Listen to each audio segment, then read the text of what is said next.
We're back, baby.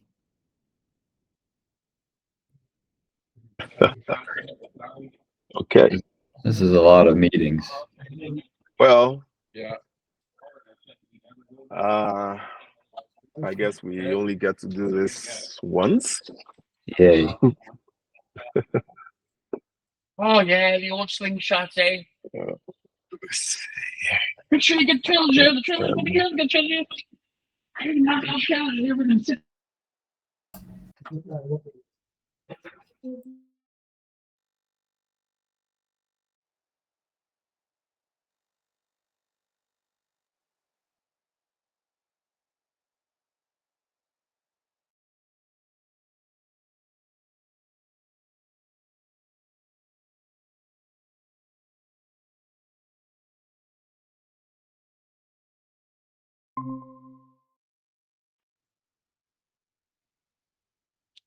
Good afternoon, everyone. Afternoon.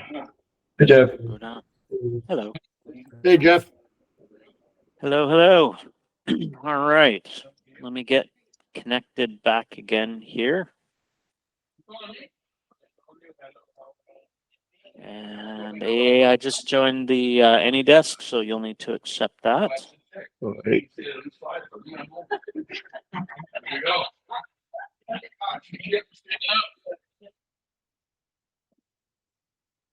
Perfect. All right.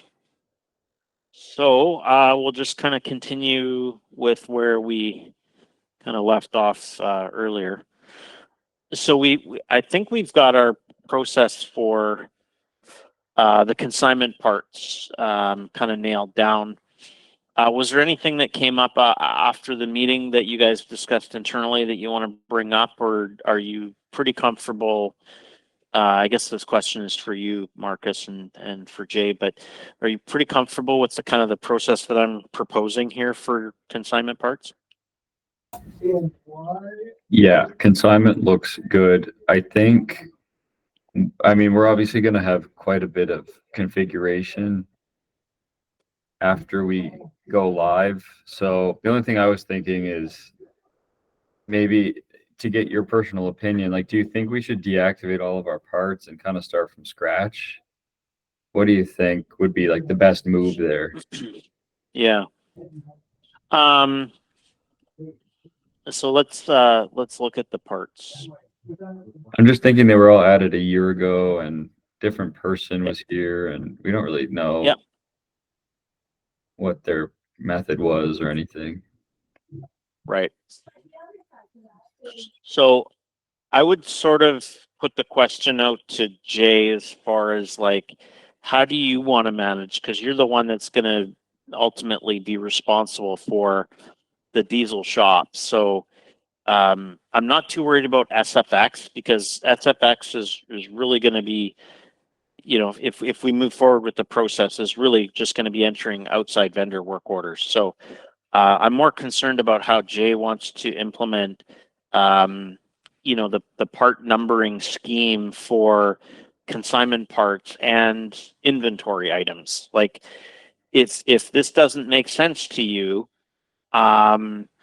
you know, now is the time to start changing this or re-implementing this, right? If these part numbers make sense to you and you know, there's no sense in deactivating this part right here and then turning around and entering it back into the system because that's a valid part number, right? So I guess that isn't necessarily a question for me, Marcus. It's kind of more how do you guys want to move forward with the parts list? We can deactivate parts if you want to start from scratch because you weren't really using the parts inventory system tied with accounting or anything like that. So there's no real financial transactions associated with that. So we can deactivate parts and then start with a clean slate. But obviously that's going to increase the scope of work for what you guys need to do to get ready. So, you know, maybe a discussion point with Jay there. I mean, what do you think? Well, I just quickly right here while you were talking went on to the Parts for Trucks website, Hmm. and these numbers look like their numbers. Okay. So these are probably, well, bumper end, right hand, without fog. This one right here I'm looking at, AUT 564. I'm going to put that one in and see what comes up on it. AUT 564. If I put that in, so I don't know if that would be consignment or not. So 564.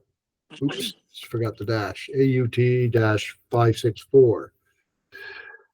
Grill Freightliner, grill without headlamp, fog light grill. What was the full number of it here? Let me check it here. What's that? 46372 is what I see there. So let me try putting that in and see what comes up.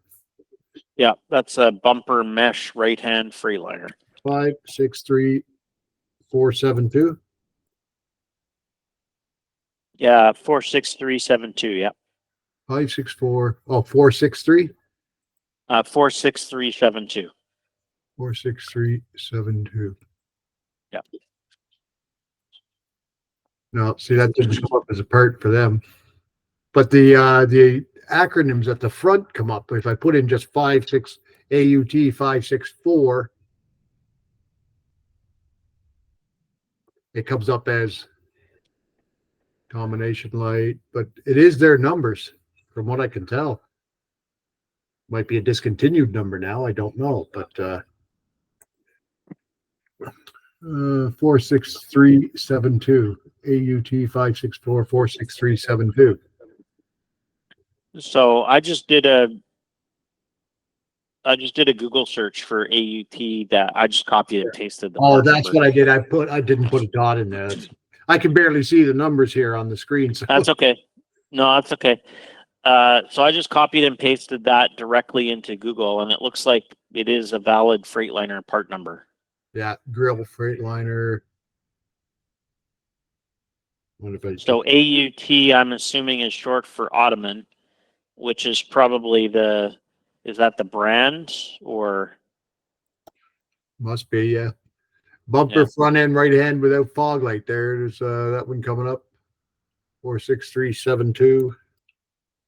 There it is. Yeah, bumper mesh there. It worked that time. It was the dot I had off. Uh-huh. Right hand Freightliner. So So these are Parts for Trucks numbers. Yeah. It's in there right now. Yep. So Marcus, I think from my perspective, like to answer your question, should you scrap these and start again? Probably no, because if Jay is finding that a lot of these part numbers are part for trucks or valid part numbers, I mean, I don't want to give you guys more work than you have to do. Yeah. So We're I just think gonna have to it go might. in with this new consignment method though and change all those Yes. class types. Yes. Yeah. Can these all right now, these part numbers right now that we're looking at, are they under SFX or are they under diesel? Because diesel wasn't going at this time last year. They're kind of both. The part numbers themselves are not company specific. So Okay. They would have been entered into SFX last year. I wonder if they just Yeah. got like a part list from Parts for Trucks and entered all of them. I don't know. Anyways, they may have. I would say that's what That is very common. so we're gonna have to at least go through and change the class types. But I'm just thinking, Jeff, that it's going to take a while to get this whole thing kind of ready to go. So, I mean, I can see like up to a month even. Yeah, it's not a small project because you're dealing with a lot of stuff, Yeah. right? There's kind of three phases to this project. Number one is, go through training with me, right? So understand the capabilities of the system. Our discussions, we've kind of done some discovery, come up with some solutions to some problems. So that's step number one, is go through training. These have been recorded, so you can kind of go back and review them. The second piece of this implementation is building it. So, you know, I've kind of suggested during our training sessions, there's a few things that you guys need to set up, right? You'll need to set up the diesel shop. That's not set up yet in here or in production.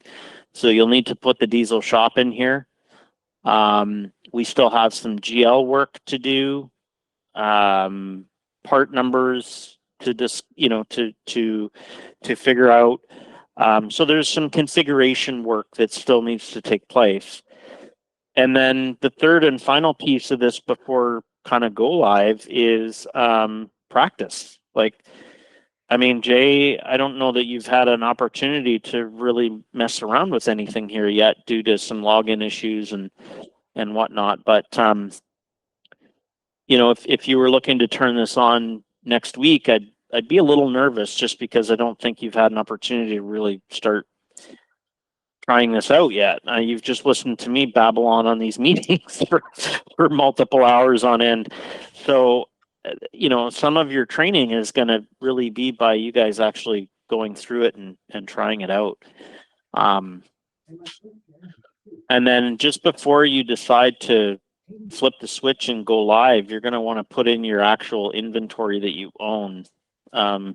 You'll want to do a stock adjustment and put that inventory into TruckMate so you have a current quantity and price on hand, right? Of those things that you guys own. Consignment parts I'm not worried about anymore. I think I've got my head wrapped around that. But regular inventory parts are definitely things that you'll want to put in. So that, whether timing wise, Marcus, I can't answer that for you, whether it's 2 weeks from now, a month from now, 6 months from now. That's really comes down to how much time you guys have to invest in setting up parts and all that stuff. Yeah, so I think we are actually flipping that switch next week because I have to start payroll. But this actual R&M process, I think like we can still go in the test server and work through it while we get all of our configuration worked out. So we'll obviously get it done as soon as we can, but I think I just thought it was going to take quite a bit of time and work. Yeah, I mean, if I'm being honest, if your parts list is mostly complete, yeah, you know, like we're rough estimate 850 parts, give or take, not give, but you know, take a couple because some of these might be just test parts that I've created here. right. But you know, roughly 850 parts. Jay, does that sound appropriate for all your consignment and inventory items? Unique items, does that sound about right, or would you expect like 5,000? I'll be expecting a lot more parts this here right now. If it's parts for trucks, that's probably consignment stuff, but some of them look like large items, so some of them might not be consignment. I'm going to have to go over this with Eric and find out what exactly is consignment and what is not consignment in here, because I honestly don't know yet. Okay, and that from a parts cleanup standpoint, that really would be step number one. Because if, you know, some parts you want to manage consignment, some parts you want to manage inventory, and based on our previous call, we need to classify those correctly so the system will handle the accounting end correctly. So that really is step number one. Get your parts list in order. Okay, sounds good. So if I can help with that in any way, let me know. You know, I can run some SQL that will update the class to, you know, if they're consignment parts, I can update the class to our CP code. You know, there's things that we can kind of do in the back end to try to help ease the pain of setting up parts. Like if you got a spreadsheet from a vendor of part numbers that you want to use instead of these ones, you know, we could maybe look at uploading that spreadsheet into the system. Lots of different options there. Yeah, that's probably the route I'll go. I'll call the vendors and find out what exactly are consignment and what are stock items that we keep here in stock. My next question to know is these parts that are showing here now under SFX, they are also showing under diesel, correct? Yes. Okay, so they shouldn't. once we get them set up for diesel, there's no need of them to show up in SFX as far as I can tell. Yeah, the only thing to keep in mind is there's no way to hide them from the other company because all of these tabs in the R&M configuration, they're shared between all of your companies that are set up in TruckMate with the exception of the GL. So if I'm in diesel right now and I go to the part number and I do a search, I get 851. If I switch over to SFX and I do a search, I'm going to get 851. Oops, wrong screen.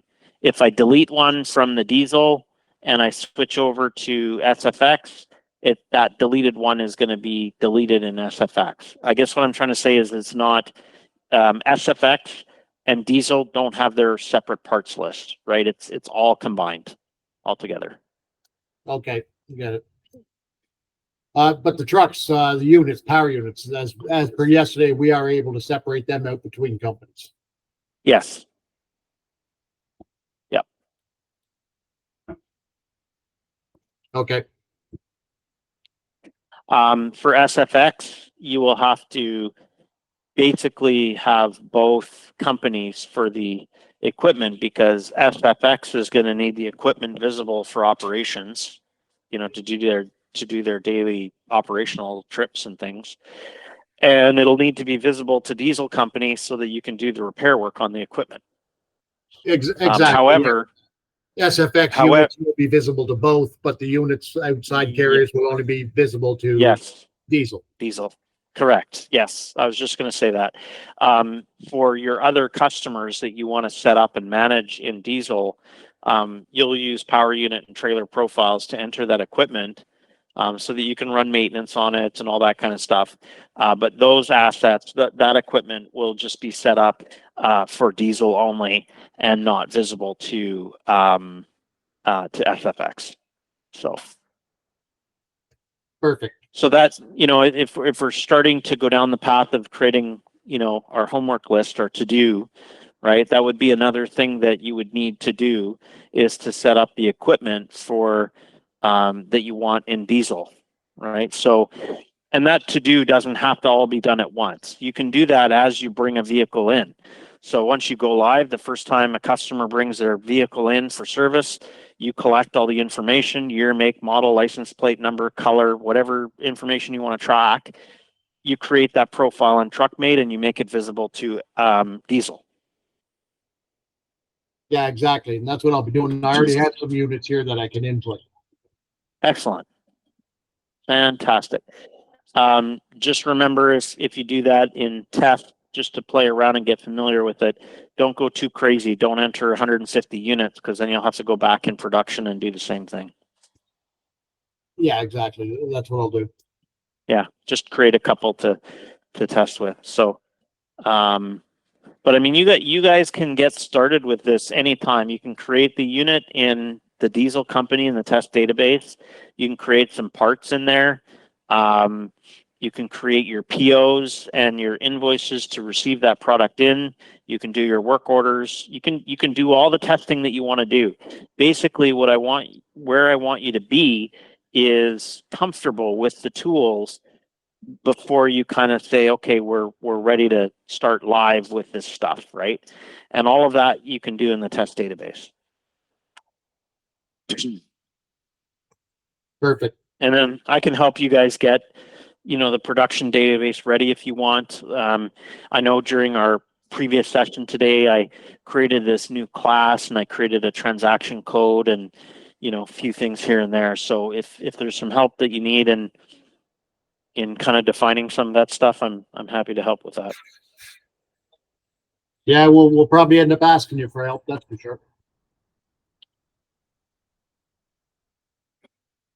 All right. So content-wise for this call, I was just going to kind of continue on with our discussions.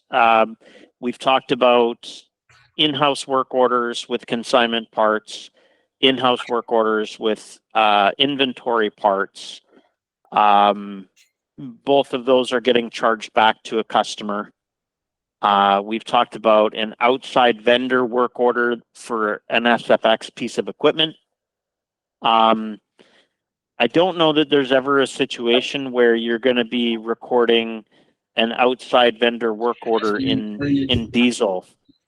Jay, do you have any situations where you are going to have to get work done at an outside vendor for any diesel equipment? Oh yeah. Yeah, we may have to do something like that. Sometimes if something comes into the shop here and our guys can't fix it or whatever, we may go to an outside vendor. There's tow jobs. When we get a unit towed here from, let's say, the side of the road, that there we'll be putting through. Okay. So those would all just be similar to the work order we did in SFX this morning, or I guess this afternoon for you guys. But on our earlier call, we did that work order for SFX where it was a vendor work order, outside work order. You're going to do the same thing in diesel for any of those sublet jobs, or things that you send out, like if you send out a flywheel for resurfacing and the vendor sends you an invoice, you can do all that work in here, but it would be considered an outside work order. Yes. So okay, the only other thing that I haven't really gone through on the work order side is a maintenance work order. So Jay, you missed this in the call yesterday, but I kind of went through and went through how to schedule maintenance. And we created this work order automatically by scheduling the job. And I think Marcus kind of mentioned that the typical process on how how you operate today is you may not be so much planning well in advance or scheduling well in advance. Is it pretty true that you guys do a yard check daily and pull vehicles in that need work done? Like, what's your process today, Jay? Well, for SFX, that's the process. Yes, they do a yard check every day and check if anything needs work or whatever. They'll bring it in. They also do scheduled maintenance on trailers and trucks that have to have a scheduled thing. They do that too. Okay. So I think then the scheduling tool that I kind of went through yesterday, I think that'll be helpful for you in those instances. And yesterday I actually forgot about the fact that you guys are doing you guys are going to be scheduling maintenance for your customers too. Like if you're going to add that value add service where you're going to say, hey, Mr. Customer, your vehicle is due for maintenance. And they say, okay, book it in next Tuesday. You can use our scheduling tool to create that work order for you. And this is the result. This is the work order that you're going to see from that. So I think that this will be useful for you guys. It may not be everything, like you may not be scheduling everything for SFX, because if you do some yard checks and you see that trailer T211 needs a trailer service or an MVI on it, you might just pull it in because it's out in the yard and it needs a service. But the main thing that I wanted to call out with maintenance work orders, they're built the same way as any other work order. You create your parts, you create your labor, your consignment parts, whatever it is that you're doing is exactly the same as the couple of examples I've gone through. The main difference is there's a maintenance tab for signaling to TruckMate when maintenance is getting done. So the work order examples that I've done up to this point have been, a repair. So we did a tire repair, we did a brake job, we did a breakdown where the truck wouldn't start. This is a different type of work order, but similar. This is a work order where we want to update maintenance when the work order is closed out. So this maintenance tab is telling us that we have 2 job codes that are scheduled or planned on this work order. And the column that says due is marked as true. So we are going to do the TRL maintenance job and we are going to do the MVI. And basically, when you have these flags set to true here, the system will automatically update the maintenance records on, of course, this is power units, but it will update these maintenance records here in the date and the mileage automatically from the work order. So I think when we talked about maintenance the other day, I think it was Marcus that asked the question, you know, how is this stuff getting updated now if you're not using work orders? And the answer I gave was manual. So Kent is probably going in here and updating some of this information manually to keep it current. Well, if you are creating work orders and you're doing a maintenance item on a work order, it will update this information for you from the work order. So you don't have to come to this screen and, you know, fiddle with the information. It'll all come directly from the date on the work order and the mileage on the work order. That's So a pretty cool. That's a pretty cool add on there. That looks pretty sharp. Yeah, it works pretty well. And the critical thing is that if the maintenance job that's listed here does not say true, when this work order gets closed out, it's not going to update, because we're only going to look at those items that are marked that we want to complete them, or they're going to update based off this value. So I created this from the scheduling tool yesterday, but you could also add a new one in here. So I could do, you know, MVI, and I could just kind of go through and pick my equipment here. 433 is getting a lot of work lately. So this will be customer and SFX. There's also a config option that we can default this customer type for diesel. So that every time you create a work order, this customer type, you don't have to click in here and choose customer. It'll just automatically default for you. And then from a maintenance perspective, if you notice that I click on maintenance, there's nothing listed here. Whereas the one that I created yesterday automatically had those jobs listed, because that's what I told the system I was going to do. So if I want to do a manual work order and put maintenance on it, the first thing that it wants is a current mileage reading. So I would go in and put in the odometer reading. And I'm not going to update the odometer. I'm just going to take the last reading from beginning of June here. But now when I go into maintenance, it auto-populates all of the configured jobs for that vehicle. And you'll notice the due column is false on all of these items. So if I was to complete this work order right now, nothing is going to update from a maintenance perspective. If I mark that I am going to do, and you can do that, just a right click, mark as due. Kind of bad English, actually. Mark job as due. But if you have the true flag in the column here, all the rest of these will drop off this work order when I complete it, or you can just hit the minus button and take them off. Doesn't matter. This is what I'm doing right now is an extra step. You do not have to do this. But if you visually do not want them on the screen when you're working on the work order, you can just minus them off the screen. If I left them on the screen, when I complete the work order, it would automatically remove them and just keep the item that is marked as true. Now watch what happens when I complete this work order. I'm just going to fudge this because I don't want to add parts to it right now. So if I go to complete this work order 433, invoice.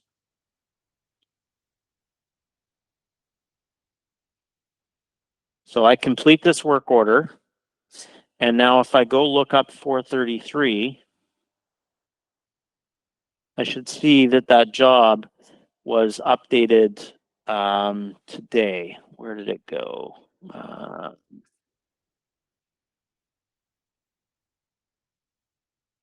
Mhm.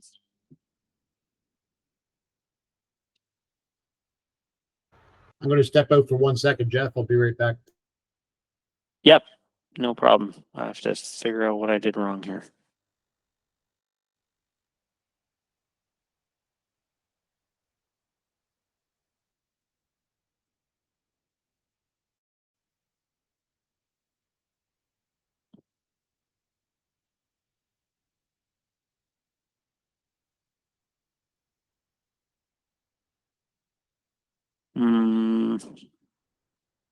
Oh, I know what I did wrong.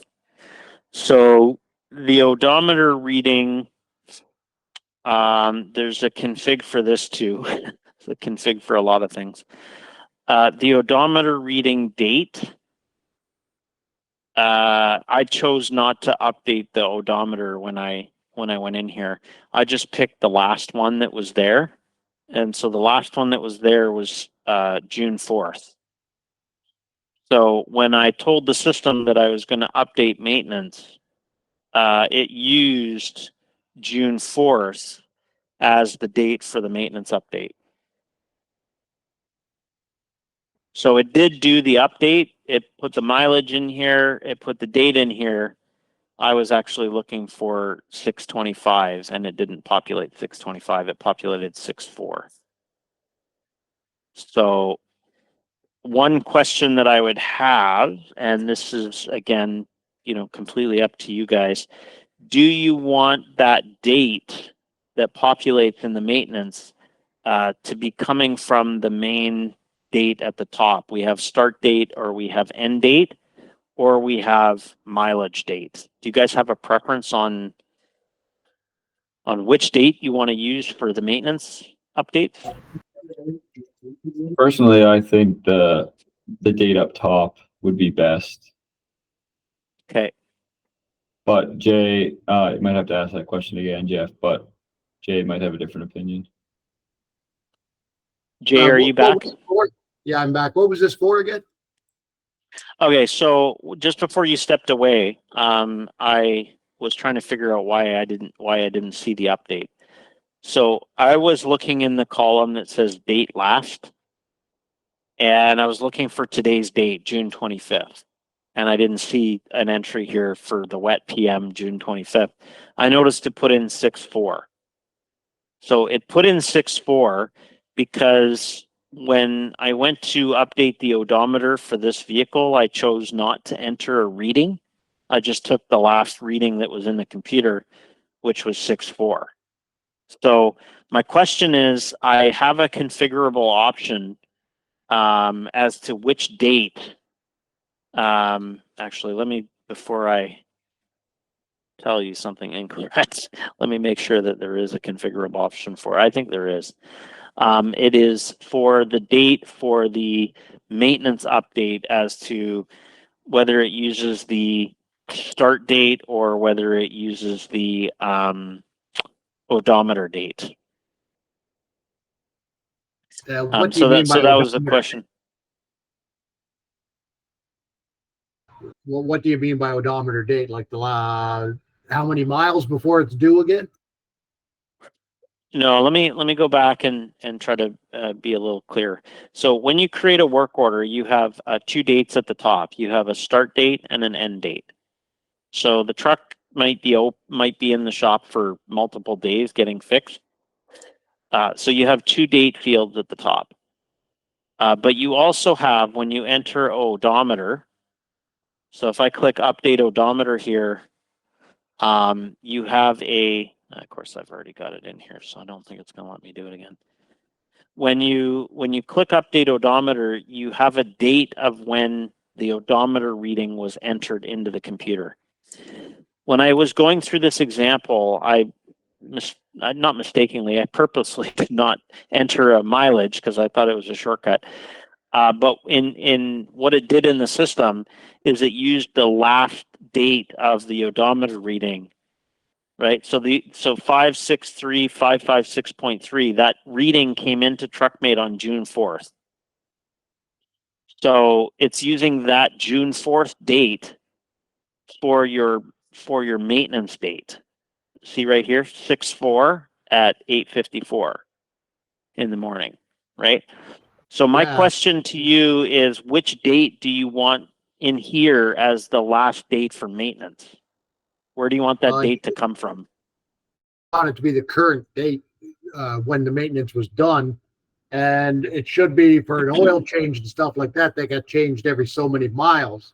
So the odometer would have to be updated on that date if that's what needs to be done. Okay, so then that answers the question. So basically, when you are doing a work order, so if I just hammer this in really quickly here. So when you're doing a work order for truck 433, when you click update odometer and you put in the current reading, so if I actually say that it's 563 640,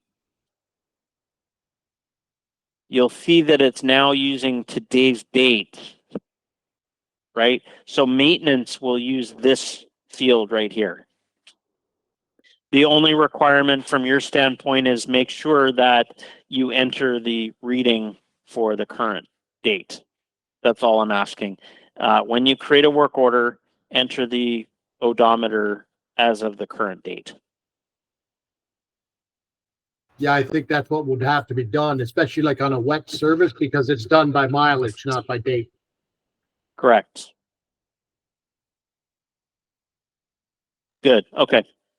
Sorry, I didn't mean to confuse things. I thought I was being smart by not having to come up with a odometer reading, and I was just going to take the last one. But the last one populated in TruckMate as 6/4, and so when I updated maintenance, it used 6/4. So if I had done it properly and picked today's date, it would have populated today's date. So Yeah, that works. And other maintenance jobs are done by date, not by mileage. Other certain items are done by date. So, yep. well, MBI for one. MBI for one. So that is really the only difference between like a regular repair that you're doing and a maintenance work order. Is the maintenance work order, you specifically have to tell the system which maintenance items you're doing in order for the system to refresh and update for your schedule, right? If you fail to do this step where you mark the job that you want to complete on this work order, then your maintenance reports are going to continue to show that they're due because it's not updating in here.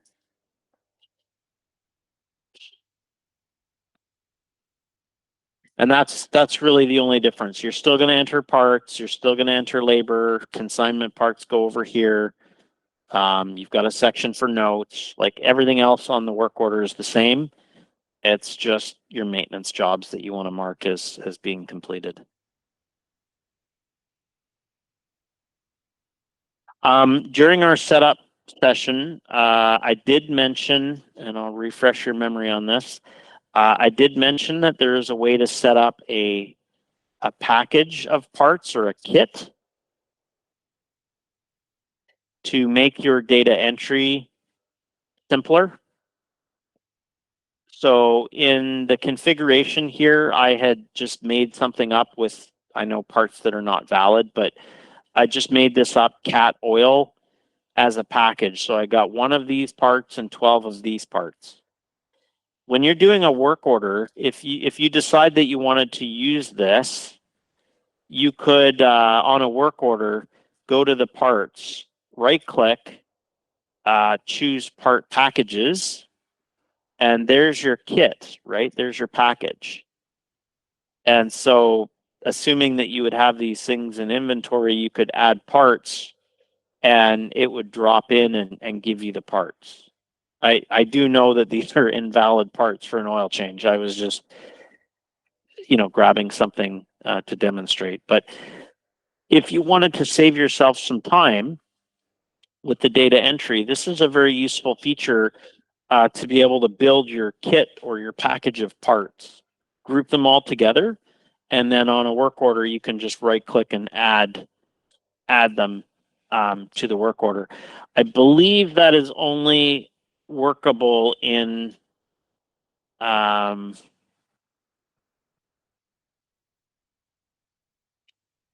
yeah, that is only workable in parts.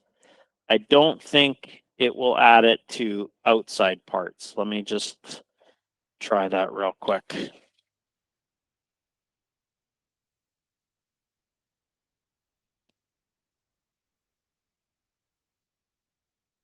So this may not be something that's even workable for you with the consignment part design.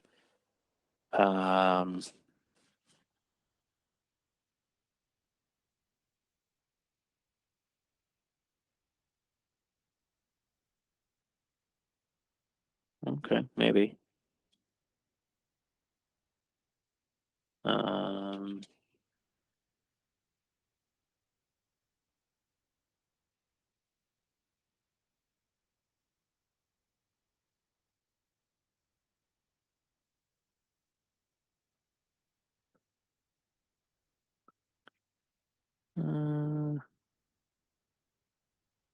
Let me work on that. I don't know if it's going to be workable under the outside parts and labor tab. Typically, when you build a package, these are inventory items. So I think our application, when you go to right click in here to add the part package, it adds it to the parts tab. Consignment parts, you would need it added to outside parts and labor tab, and it doesn't look like it's going to allow you to do that. So, but I'll investigate that offline and just give you an answer 100%. You know, whether we can do that under outside parts and labor. But for your inventory items that you guys keep on hand there, Jay, do you have any common parts that you would use for like an oil change or a brake job or anything like that? Or is everything for those service jobs, are they typically consignment parts? A lot of them are, no, some of them, the air filters and stuff, I believe we stock. I don't think those are consignment. Air filters, element filter, and then of course oil filter, fuel filter. Okay. So maybe in some of your PMs where you're replacing filters, you could utilize this functionality, right? You could say, okay, I want to build a filter kit. So we could come in here and say, you know, cat filter. And then again, I'm just going to be lazy here and pick any part number. So we're going to pretend that that's an air filter. And then we're going to pretend that this is a oil filter. Okay. So now that you've built your filter kit for a cat engine, you can go to the work order and choose the part package for the filter kit, and boom, all these things are going to add for you. Okay. You decide if that's a valid use case for you guys. All we're trying to do with that feature is put these parts in a box and then add the box to the work order. You know, try to make it easier for data entry. If there's only 2 parts in the box, you know what? It's probably just as easy to go in here and add the part numbers yourself, right? But if you had 12, 15 parts in a brake job that you're doing, put them all in a box, add the box to the work order, and it makes life a lot simpler. I think where things get a little bit more complicated with your implementation is that some of those parts in the box you own, and some of those parts in the box are consignment. And based on my test here, it does not look like we can handle consignment parts in that box. So, Jay, you know, take it for what it's worth. If you think that it's valuable to build a package for parts, go for it. If you think that it's just as easy to put the parts on here manually, then go for it. Right. But that's kind of the idea with those packages. Yeah, I may be able to put a couple together. Yeah. When I look at customers that have implemented R&M, that are using R&M, I tend to find that they use them mostly for oil changes, brake jobs, satellite installations where you might have wiring and special harnesses and mounts and hardware and stuff that you kind of put all this stuff together. It's commonly used at the same time, and you know, less difficult to forget a part when you're doing a job like a spring kit or something like that when you're doing a brake job. So that's really the main purpose that it serves. But I have also worked with customers where they don't find this necessary or useful. So I'll just leave that up to you guys if you feel that packages would help you guys or not. It's not a requirement to use the system at all. It's just a way to help the data entry portion of it.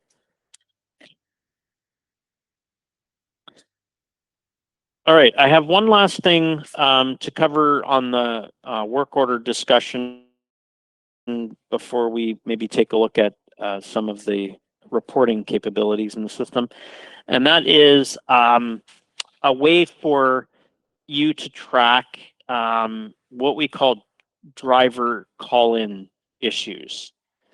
So our application has a table that stores issues that the driver might have on a vehicle. This could be something that they wrote down on a pre-inspection or a post-inspection. It could be that the driver got in the truck and started the truck up and found that the air conditioning wasn't cold enough. It could be that the mirror is loose and needs to be tightened. You know, anything that the driver might be calling into the shop about, or, you know, just in passing, they might say to the dispatcher that's dispatching them on a load, you know, hey, Bob, can you let Jay know that the mirror is loose on truck 123, right? So again, this is not required. You don't have to use this, but it is a cool feature if you don't have a way to track this stuff now. In the maintenance application, there is a tab called Driver Call-In. Actually, it looks like this was used at one point. This Driver Call-In tab is also available on the power unit side. So if I go look up truck 405, there's a tab in here called Call-In. And actually, this is a good example because there are quite a few in here that has been used. So you can see the date of the call-in. You can see the name of the driver. You can see if the work was completed. If you did the completion of the work on a work order, and I'll show you that process in a minute, it will update the work order number and the date that the work was completed. So looks like Brad is the guy that normally drives this truck. So Brad has airline chafed on June 21st. What else? Rad hose blew. Brakes need adjusting and smoking bad on right front drive axle. So you can see that the drivers have been kind of calling in, and I don't know if they technically call in or if they email or if they do this on their mobile comm, but there are several methods that you can get the data in here. And, you know, you can add a call-in note here. So AC not cold. It's my boring typical example as we come into summer. AC not cold. So I can just simply come in here, add this item. Oops. Truck 405 is no longer active, so it won't let me.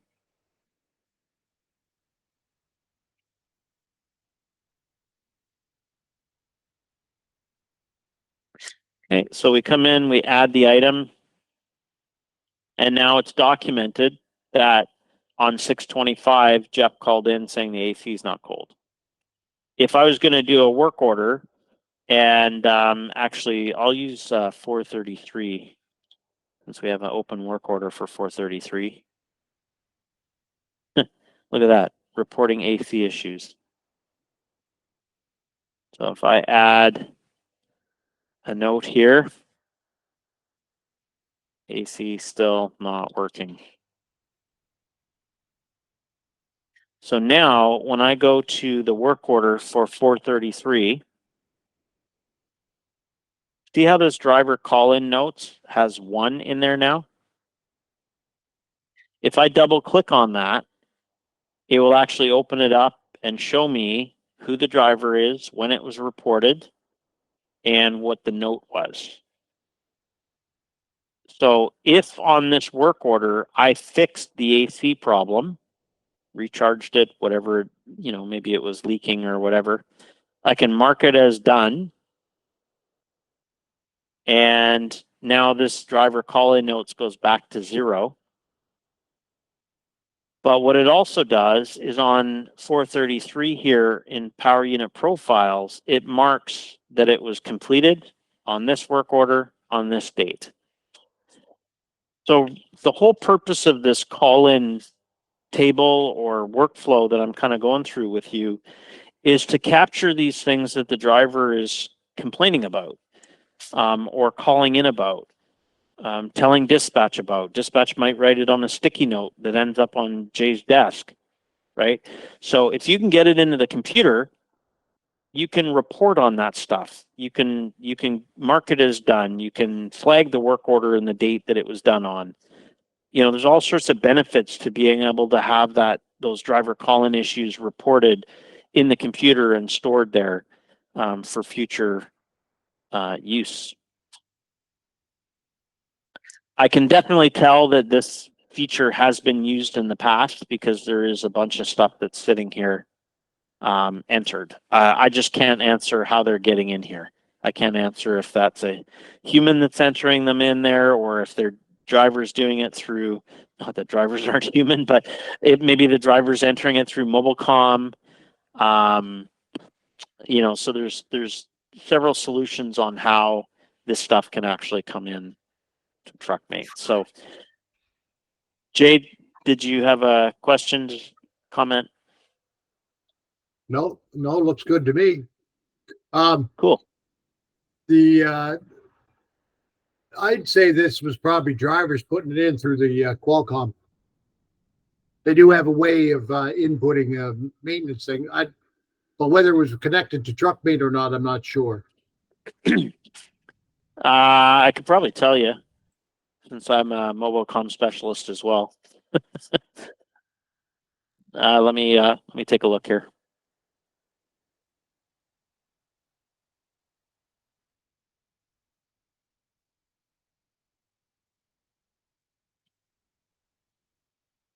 Maybe not.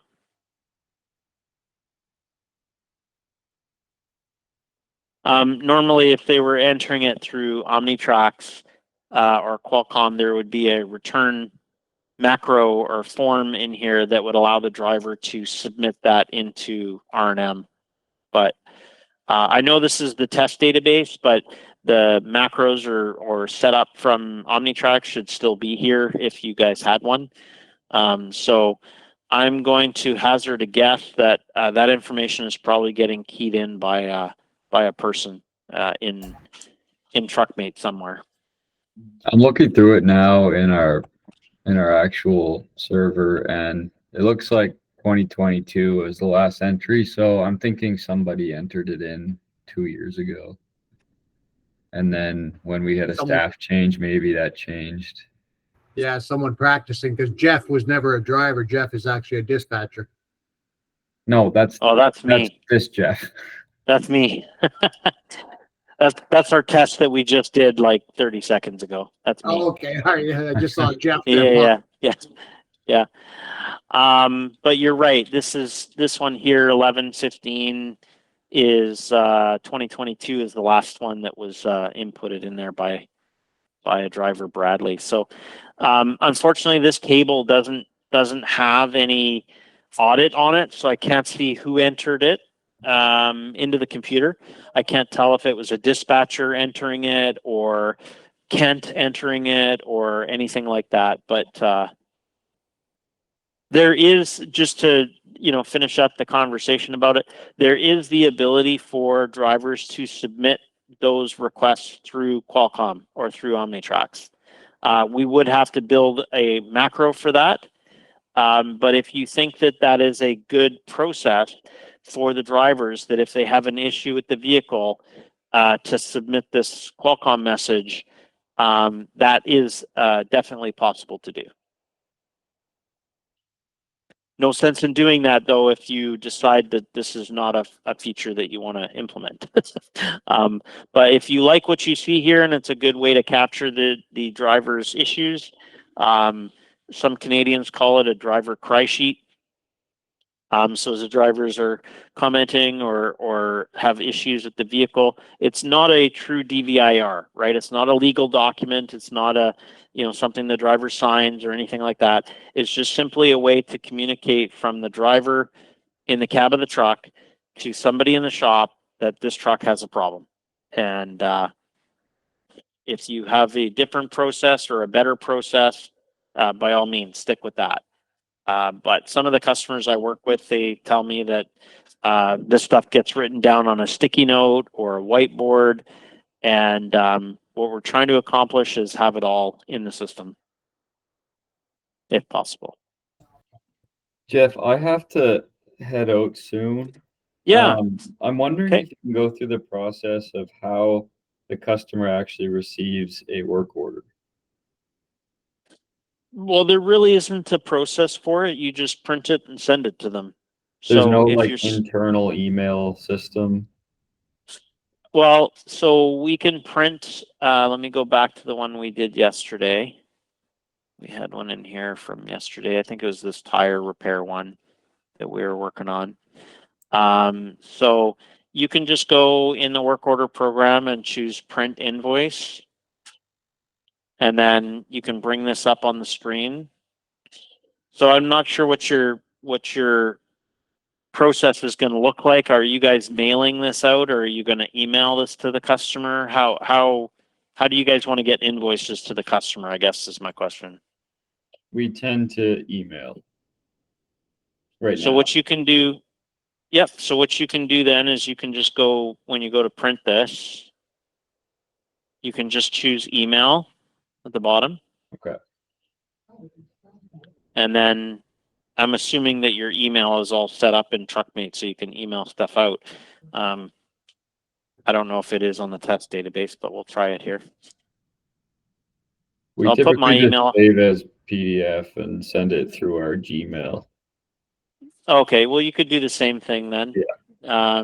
This emails directly out of TruckMate, but if you don't want to use that, you can save it as a PDF and email it through Gmail. Okay. So that would just be going here, clicking print, or you can do it from the view as well, and then hit this printer button at the top. There should be the ability to, I don't know, do you guys use this, Microsoft Print to PDF? Yeah. Okay. So then you'd be able to print that to a PDF, give it a file name, and then attach it in the Gmail. Okay. I wasn't sure if there was like an internal automatic email once you completed or No. something. Nope. Okay. I wish there was. I wish there was more of a batch, similar to like your billing invoice print application in TruckMate Yeah. that ties to customer service. R&M does not have that. It's just simply a invoice Okay. by invoice. Okay. All good. All right. So Marcus, this is kind of our last meeting for right now. I am on PTO starting tomorrow until next Wednesday. So we can schedule more time when I'm back if there's some other things that you wanted to cover.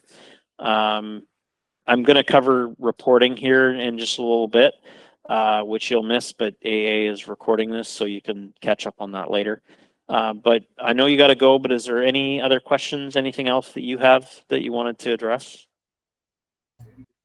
I don't think I have any questions. I think it'll be good for us to get into the test server and kind of play around with it a little bit over the next week or so. Yep. and maybe we'll have questions after that, but not right now. Okay. Okay. Sounds good. So you can stick around for as long as you can. If you got to jump off, that's fine. I'm just going to wrap up our meeting today talking about some report options that you have available. Some of these reports might be a little bit boring because there may not be a lot of data available yet. So yeah. So before I dive into reports, let's just pause here for a quick second. Was there any other questions on the work order process? So creating work orders, closing them out, invoicing them. Any questions at all that I can cover at this time? I probably won't have any until I watch the video from yesterday. Yeah, I think the video from yesterday will fill in some of the gaps if you were a little bit lost on the work order discussion today. Hopefully you could follow along a little bit, but I think that if you watch the video from yesterday, you'll be a little bit more caught up with that. And if that doesn't help, then just let us know and we can coordinate some more time to maybe go through and do a follow-up or a Q&A on it. And I always say you'll have a lot more questions when you start getting into it, because I can only cover so much and so many, different scenarios. I do the same type of things each time. Here's a basic work order, here's a maintenance work order, here's an outside work order, here's a work order that we're going to build to a customer. So we've kind of covered all those scenarios, but there's probably something that I haven't thought of that you guys are going to come across when you're practicing that's going to be like, hey, wait a minute, I don't know what I should be doing here, or I don't know how to handle this situation. And mark those down. I don't want to say you're, forgetful like me, but as I'm getting older, I am forgetting things. So I have to write things down personally. So if you have a question or something that you're unsure about, write it down. And then when we meet again, you'll have it written down and we can cover it. And that happens all the time with these training sessions. Is I'll send you guys away to do some work, and you'll come back with me and say, "Hey, Jeff, we didn't talk about this situation. How do we handle this?" And then we can cover it. So awesome. So the last kind of main topic for repair and maintenance is reporting. So during our kickoff call, or our very beginning of this whole project, I had stated that there's 4 main pieces to R&M. Inventory, which has to do with your parts, inventory, in your case, consignment parts and setup and design of all that. Purchasing, receiving, adjusting. That's kind of the one big thing, is inventory and parts. The second thing was maintenance. So that is your planning and scheduling and setting up your maintenance jobs and completing the maintenance and all that kind of stuff. The third was the work order piece, so actually recording the work in the computer. And that we've covered in the last couple of days with your in-house work orders that are getting billed to SFX, your outside vendor work orders, your consignment part work orders, all the stuff we've covered in the work order side. And then the last piece is reporting. So I've been very heavy on trying to instill best practices, and the question that came up, do we need to fill out those 4 fields when we're talking about component, cause, effect, and remedy? The answer is no. The system doesn't require you to fill it out. However, if you want to report on any of that data, you have to fill it out. So it becomes more of a business process than it does, or an SOP process, than it does a system requirement. And I always use the term, you can only get out of the system what you put into it. So I've been around a long time. I've seen customers that have had staff turnover that have hired me back to do additional training on new hires and things like that. And I've seen how the system has been used, right? a lot of customers are in a unique situation when they start training with me because there's no data, there's nothing. They're starting from scratch. So I can't offer any advice on how they're using the system because I don't ever see that, right? I train them, they start using it, we're done. The only time I get involved again is if there's additional follow-up questions or staff turnover where maybe there's a new parts manager that was hired and they need to be trained on the product. So I really don't get a chance to see how people are actually using the system. Occasionally I do, but not that often. So what I do see out there in the real world is I do see people a lot of times take shortcuts. I am the first to say that this is not a quick 1, 2, 3, you're done process. You know, some things are, you know, I said the PO process is pretty simple. You got 3 steps and you're done. But it's all about data capture. And if the ultimate goal of this project is to be able to extract information, then you want to pay attention to what's going into the computer. I have worked with customers before that said, Jeff, all I want to do is get off pen and paper. I don't care about reporting right now. I just want my guys to be entering stuff into the computer instead of pen and paper.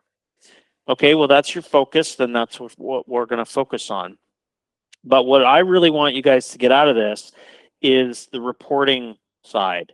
How much money have you spent on your equipment? How much money have you spent on tires, suspension work? Maybe not so important for diesel, but how much, you know, more for the SFX side, but, you know, how much have I spent on breakdowns versus, you know, regular PMs or other maintenance items?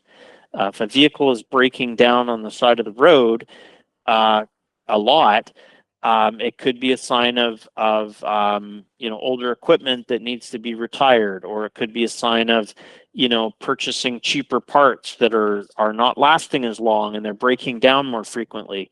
That's really what the reporting is all about in TruckMate, is trying to analyze that data that's going in and make meaningful business decisions out of that data. You know, at what point do you guys say it's time to retire a piece of equipment? Is that, you know, age? Is that how much money it's costing each year to do repairs and maintenance? If you look at a vehicle that has an accident, there's a high cost associated to body work and repair that damage. So if you look at a report and says, you know, this truck has cost, you know, $25,000 to repair, well, that may not be a true reflection of repair costs. Some of that might be body work and paint work due to accident damages. So that's really what I'm driving out of the report side of the system is, you know, what do you want to get out of it? And that's what you're going to put into it. So I'll kind of stop talking about that because I think I've driven that home as to kind of what the ultimate goal is. So let's take a look at what reporting is available and what can be created. The R&M system does come with some standard reports available. So, you know, common invoice report I showed you, the work order report I showed you. But I'll go through each of those again so you can kind of see what's all available. The first thing that I want to start with is a transaction report. Transactions, you've seen transactions. I've talked about transactions throughout our sessions. Anytime you enter a part, a labor, outside parts and labor, if you create a stock receipt, if you create a stock adjustment, anytime you put a line on there, that is considered a transaction. And so we have a table which is accessible in a few different places. In the work order program, you can right click on the parts tab and there's a history report. There's also a keyboard shortcut if you like using keyboard shortcuts. That's also available on the labor tab, history report, also available under outside parts and labor history report. It is also available in the setup of the part number itself in R&M config, you can go to the history button here and you can pull up the history report. So the purpose of this history report screen is it is transaction history. So if you want to search for all parts purchased from a particular vendor in a date period, this is how you would do it. You'd pull up the history report, you'd put in your date range. So I'm going to go back to January and refresh. So from January 1st to June 25th, these are all the transactions in this test database. Some of these are ST, which is stock orders. So that is basically your stock receipts. These are the ones that we've done through training, right? We have our brake kit, a couple of brake kits on here. Looks like brake kits is pretty much what I've been using for our testing. But ST transactions are stock. Those are invoices that you've purchased items that have come into stock. IA are inventory adjustments. So during our inventory adjustment session that we did, we had made some adjustments to some of these brake kits. And so these are the inventory adjustment transactions. WOs are your work orders. So anytime we've created a work order together and we put labor on it, we put consignment parts, we put regular parts, these are all being tracked as a work order. So my point here is that this table will contain thousands and thousands of transactions. So the benefit here is maybe you want to pull out all of the transactions related to Unit 433. So I have some equipment in here, 437, some equipment SFX. Actually, that's the shop. But if I just want to look at transactions for 433, I can come up to the top. I can select my 2. I can select my power unit, and I can select 433.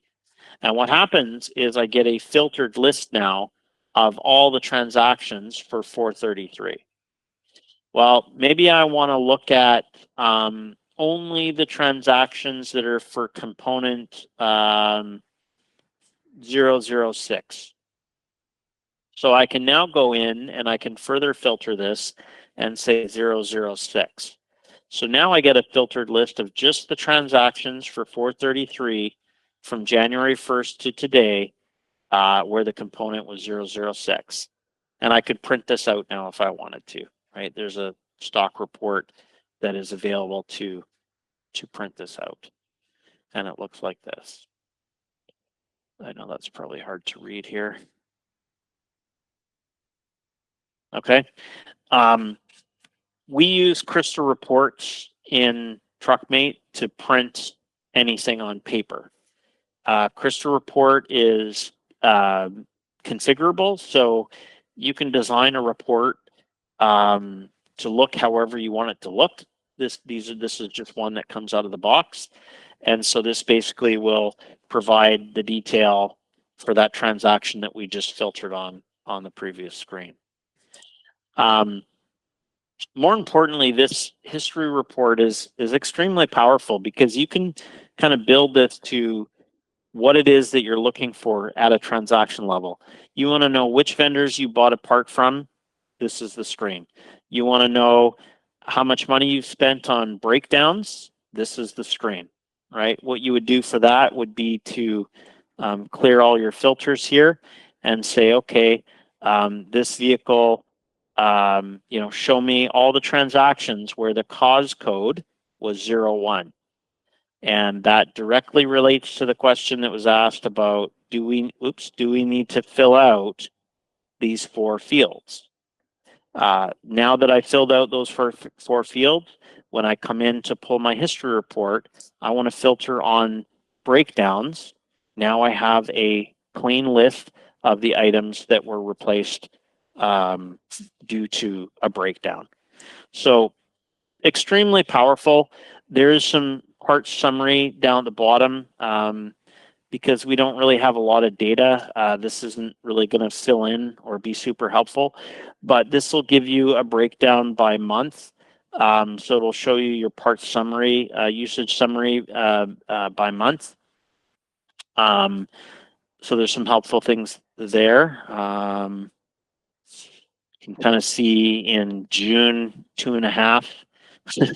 Again, numbers probably don't make a whole ton of sense with the data we have right now, but you know, once you start using the system, building up some history, I encourage you to come back to the screen and generate some reports. So before I kind of move away from this history report, any questions on that?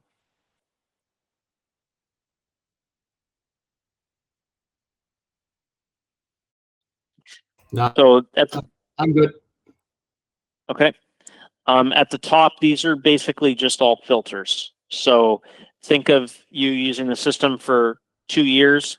You have thousands and thousands of transactions. How do you want to narrow down those transactions? Well, I'd probably start by date. You know, if you want to look at 6 months worth of history or a year worth of history, you can right click on these calendars. You can say, show me today's transactions. You know, show me this current week, month, year. You know, past transactions last year, last month, last week. Or you could put your own dates in here. You can look for a specific part number. So if you said, I just want to look at A and C part number, you can come in here and filter A and C, and boom, you get your results. Okay, so lots of different filtering capabilities here. I do encourage you to, again, play around with that a little bit, get familiar with it. The last comment I'll make here is that you can also export this to Excel. So a CSV file. So I did say that you could hit the print button and you can print your report. But some companies use this history report as a way to build their own filtering and management through an Excel sheet. So what you could do is take this grid, right click, and there's an option to export to a CSV file. And it'll just take the full contents of the grid and save it as a RM hist report. And it'll save it as a CSV file, which you could then open up using Excel. We don't have Excel on here, but there's your CSV file. So very powerful, accessible in a number of different places, part numbers under the history, the work order application through right click and parts labor or outside parts and labor, history reports. And for some reason, I don't know too many people that do it, but it is also available in R&M maintenance under miscellaneous. There's a history button here as well. All three of those go to the same place, so it doesn't matter where you pull it up from. Okay, next I want to talk about some of the other reports that are kind of built for a particular purpose. So in the work order application, if I go up to the top where the printer button is and hit the drop down here, I can print an invoice. So Marcus had asked this question earlier and I demonstrated how you could go and view the invoice and print it or email it out from here. So basically this is the stock invoice report. If you don't like it, it can be modified. If you want to add to it, change it, build a new one, doesn't really matter. But this is just the stock one that comes with TruckMate. It is exactly the same as the work order report. The only difference is the work order displays a work order number at the top instead of an invoice number at the top. Other than that, the report looks exactly the same.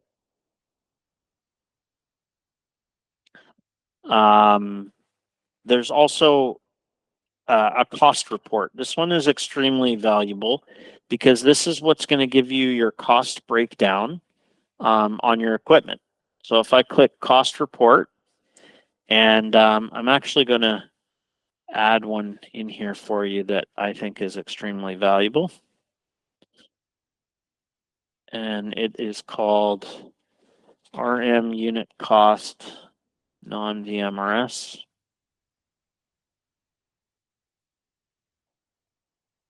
So this cost report, you can run it as of a particular date. So I'll run it as of today. This will calculate a cost per mile on the report. So in order to calculate cost per mile, I need to know where I'm getting the mileage from. So we have two options. We can generate a cost per mile based on odometer entries, which is the most common method, or we can base it off of dispatch miles. We can look at active equipment only, select a particular type of equipment or all, and a specific vehicle number if we just wanted to look at one unit. So if I go execute this now, it might take, it didn't take long. This will show us for each piece of equipment a breakdown of month, year, and life to date cost, and give us parts and labor. There's our cost per mile calculation. So if I scroll through here, if you were filling out the component correctly, and this gets back to my data entry, where when you enter your labor, if you are properly recording your component for parts and labor, and even consignment parts and outside labor, as long as the component is getting filled in, then this cost report is going to be able to show you the cost based on a specific component of the vehicle.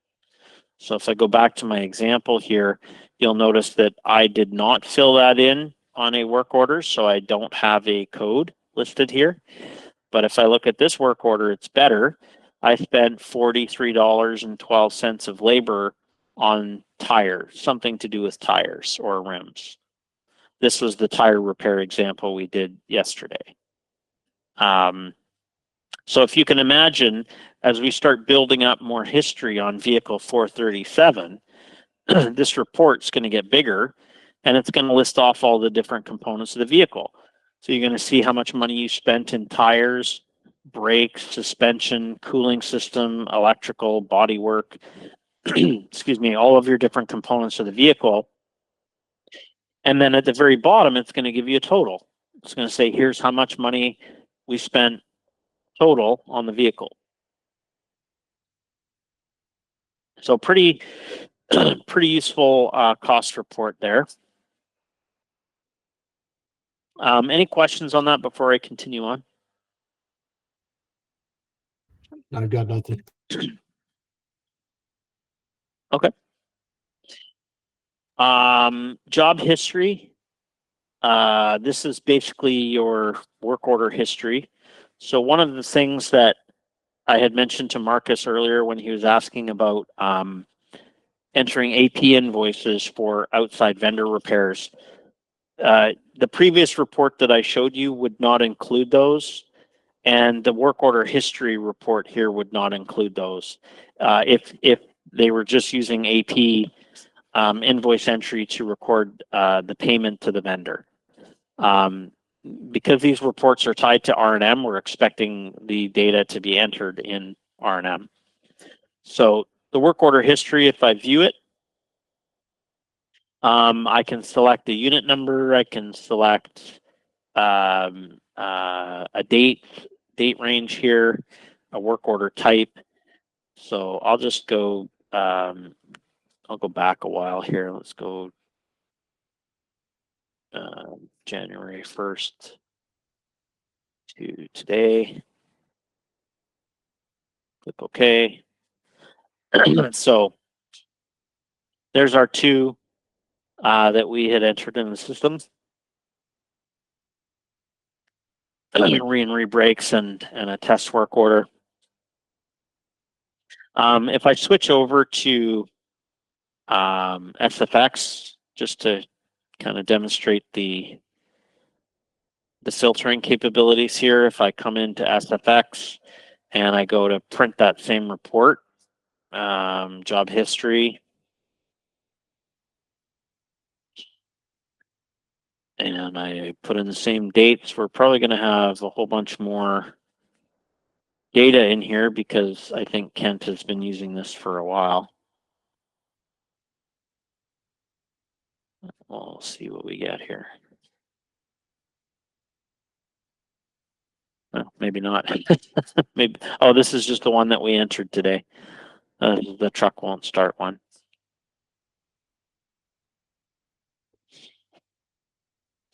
So it's possible maybe the work orders that have been entered in here before are not completed, maybe. Yeah.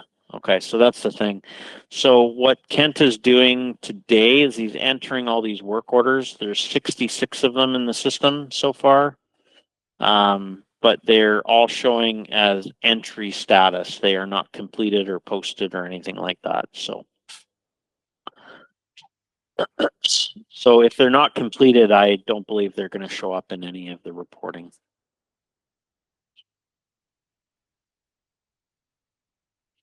Let's see if I switch back over to diesel, and so that was job history. Inventory report is also extremely useful. This is going to be to print a list of inventory that you have on hand currently. So I will add in a report for you on that one.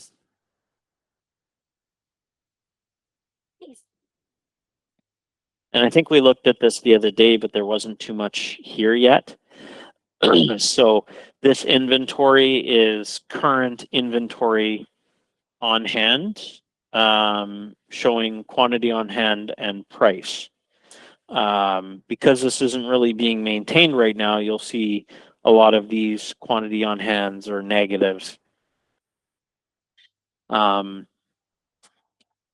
this will be what Jay can run to get a sense on exactly what's on hand in the diesel shop for your stock items. There's also a backdated inventory report. So kind of similar, except it's based off of a date. So if you wanted to see what was in inventory on last Thursday, you could enter the date.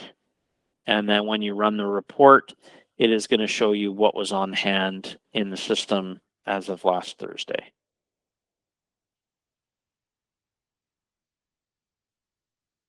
And then finally, there's a restocking report.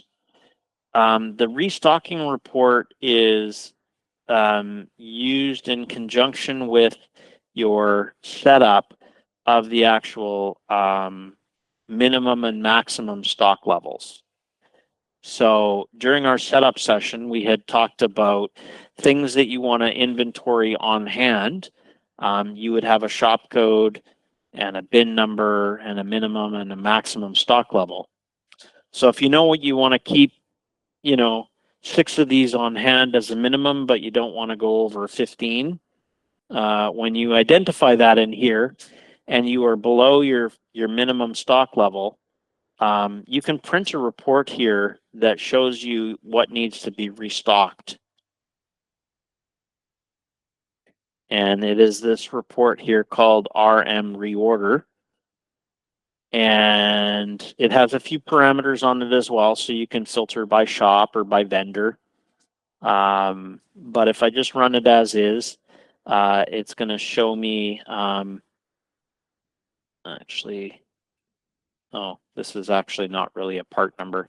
But for my rotor example, it's going to show me we have a minimum on hand of 10, a maximum of 15. There's currently 0 on hand in the computer, so it is suggesting that we order 15 items.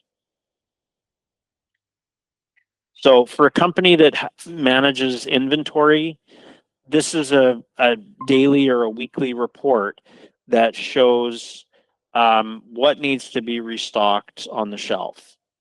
So your consignment company is likely doing this for you for all of your consignment parts.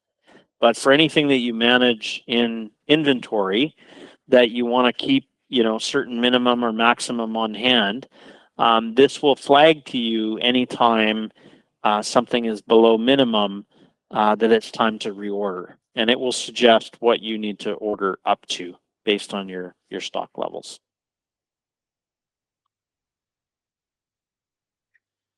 So quite a few options in here for reports. There are other options for you with reports too, like we have what we call the dog, which is an automated email. So you can create dogs for anything. They usually get scheduled automatically. So once a week, every Monday morning, you come in, you have a new message in your inbox that shows parts that need to be reordered for the week. Or you come in Monday morning, you get a report. It shows you all the SFX trucks that you need to schedule an MVI for or a PM. So lots of options as far as like getting automated emails and notifications on things. I personally I don't train on the setup of the dog or our command center application. We have a separate team of folks that would put those together for you based on what you want to see and when you want to see them.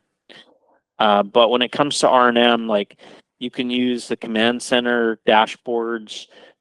You can, trigger automated emails to go out through the dog. Basically, it is another level of reporting.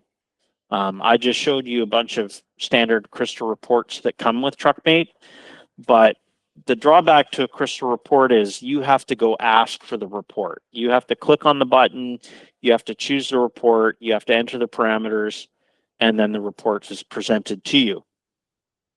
Whereas a dog is an automated report. It's scheduled. It goes out to you automatically without you having to ask for it, and it would just show up in your mailbox, based on the frequency. So there's some advantages to that. And then Command Center is more of a user interface, which is a dashboard view. So you could have a dashboard view built that shows you upcoming MVIs for the month. It could show you a list of parts that are waiting on back order from your vendors. It could list off open work orders in the diesel shop. It could list off SFX invoices that have not yet been paid, right? You can, if you can dream it up and the data is in TruckMate, you can build a command center dashboard for that data. So what I want to say to kind of summarize the reporting topic here is that you can pretty much report on anything that you want. I just threw out a bunch of examples of what other customers have done, but everybody's got unique situations on how they want to see it, what information they want to see, the frequency. Some people don't like the dog because it's intrusive, right? You get a bunch of emails. Some people like it because it's intrusive and it gives you a bunch of emails.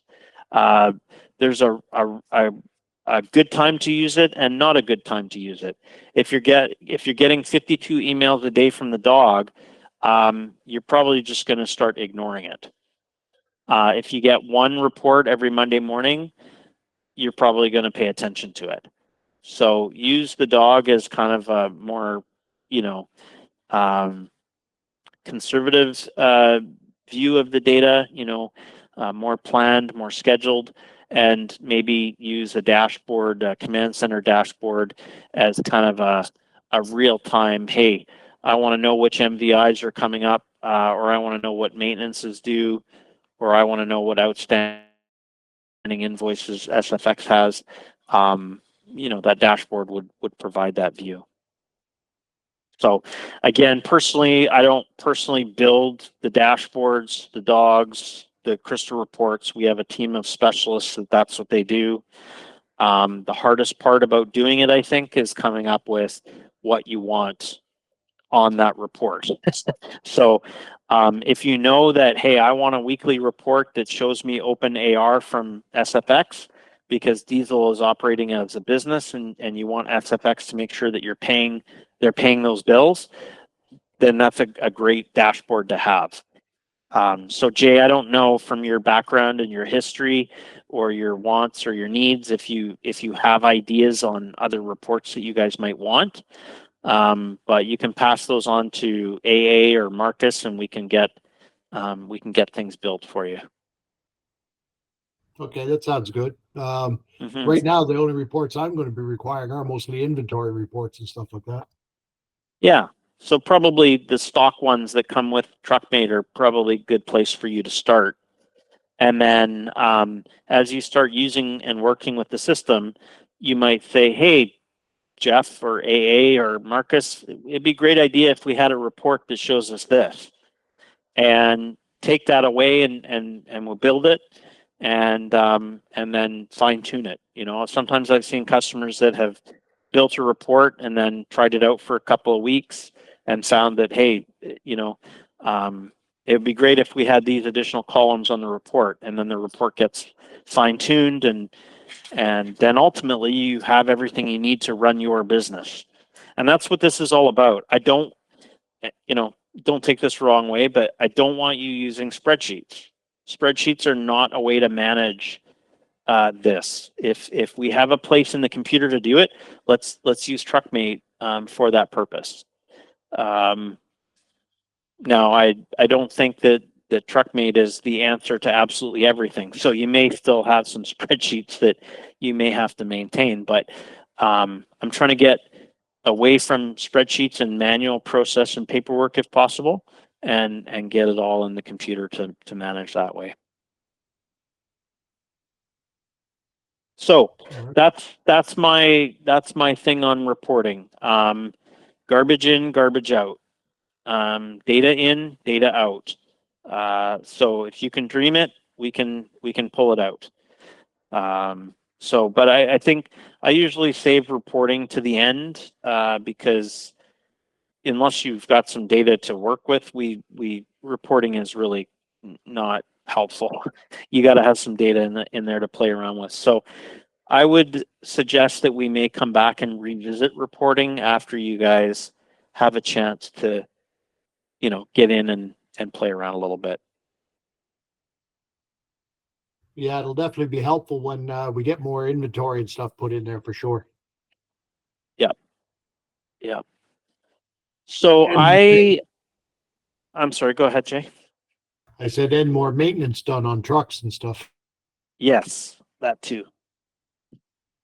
So I don't really have much more to cover topic wise. I think we've covered all the main topics in R&M. I think that there's a few things that we still need to kind of work through, which is your setup and configuration. On the Marcus side, we've got some GL account stuff that we need to configure. Some part number discussions around how you guys want to maintain your parts list. And then, Jay, you've got, just to get your hands on the keyboard. I really hope that with the compressed sessions, like we've kind of done the full R&M training within these last, few days, last couple of weeks, that I know that you've had some challenges getting access to the system and getting your hands on the keyboard. But please, if you can, once you get access, just play around, write down questions, and we will come back and do another follow-up call in a week or two if we need to. All right, that sounds good. Sounds good. Okay. And then the final note is at some point there will need to be a decision on what your go live target is going to be for this. I know Marcus hinted earlier that there's a bit of work to be done and might be a few weeks out before you're completely ready to go live. But when you are ready to go live, we need to make sure that the production system is ready. And we also need to make sure that we do a actual physical count of those inventory items, so that when you do go live, you have an accurate quantity and price on your owned parts.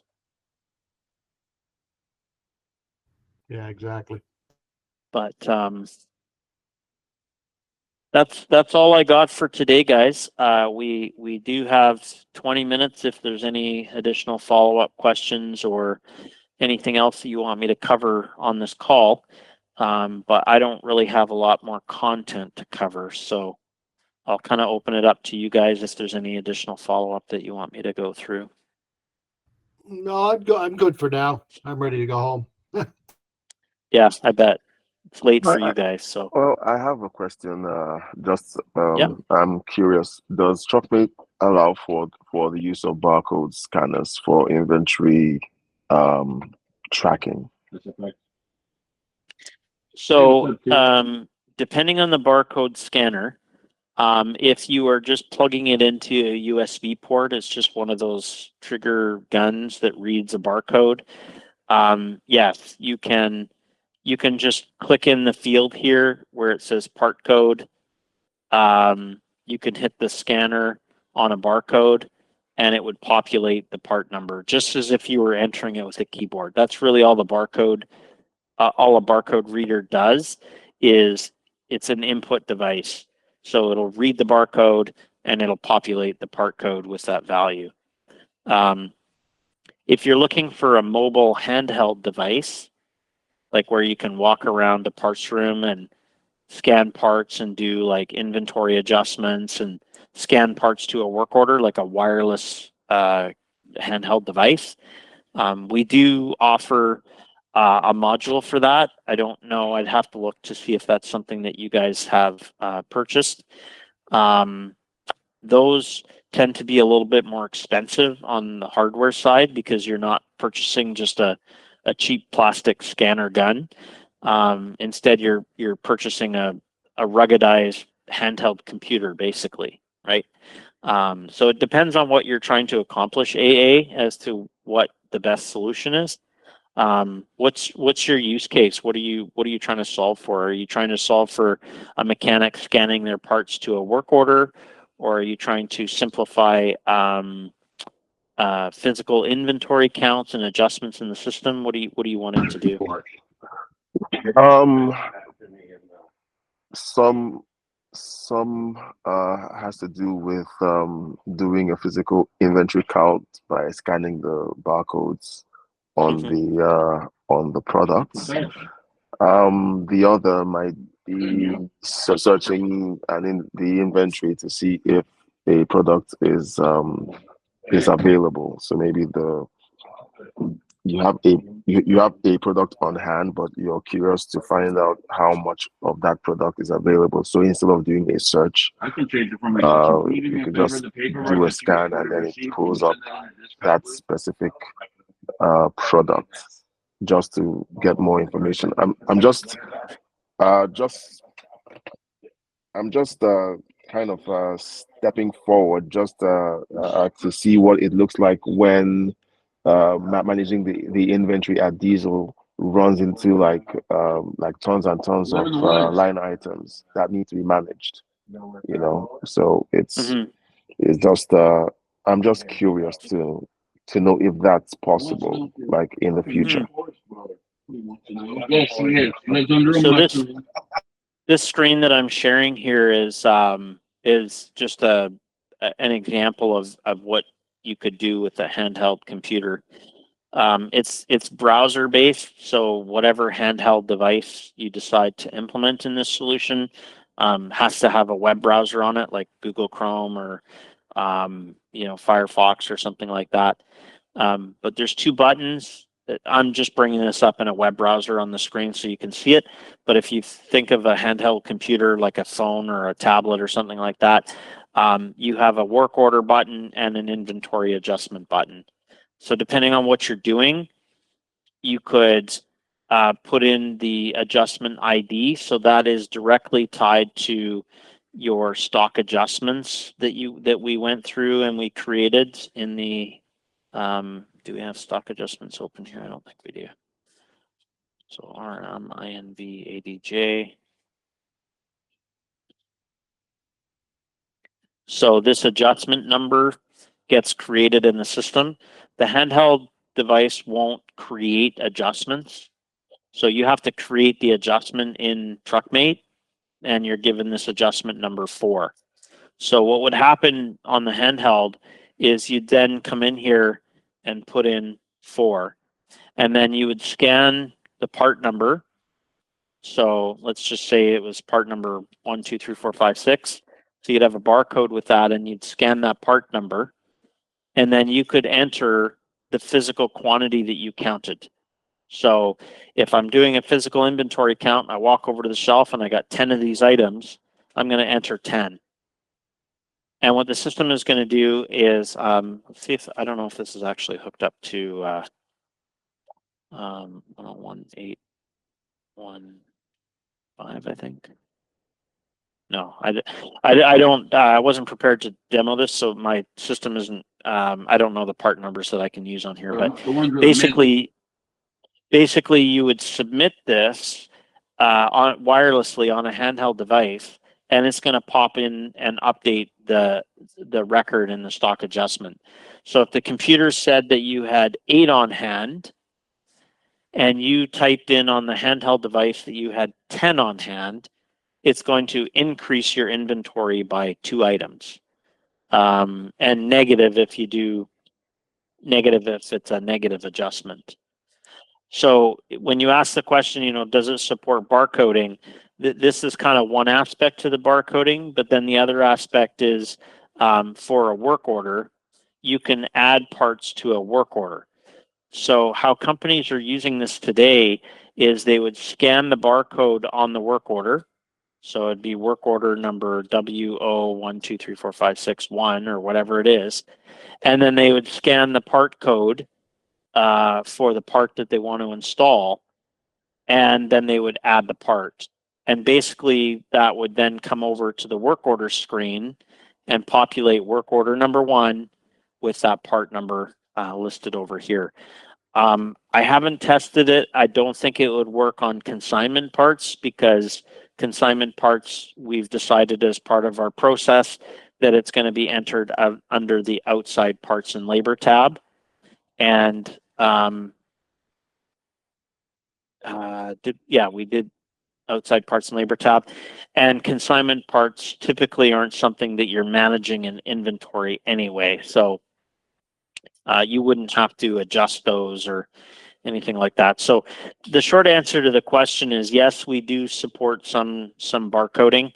It kind of depends on exactly how you want to implement it and what hardware you want to use.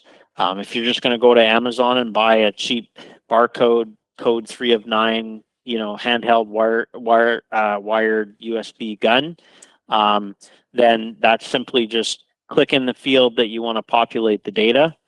Go to the gun and scan the barcode, and it's going to populate that field just like a keyboard would. Okay. I got to take off, guys. I got to take off, so we'll talk to you again. Yeah, sounds good. Thanks, Jay. Like I appreciate your time, and if you have any questions after you watch yesterday's video or as you start getting into the system, just let us know, and we'll coordinate some more time. Okay, thanks, Jeff. Thanks, AA. You're welcome. Thanks, Jay. Hi, Jeff. I guess we're Yep. done.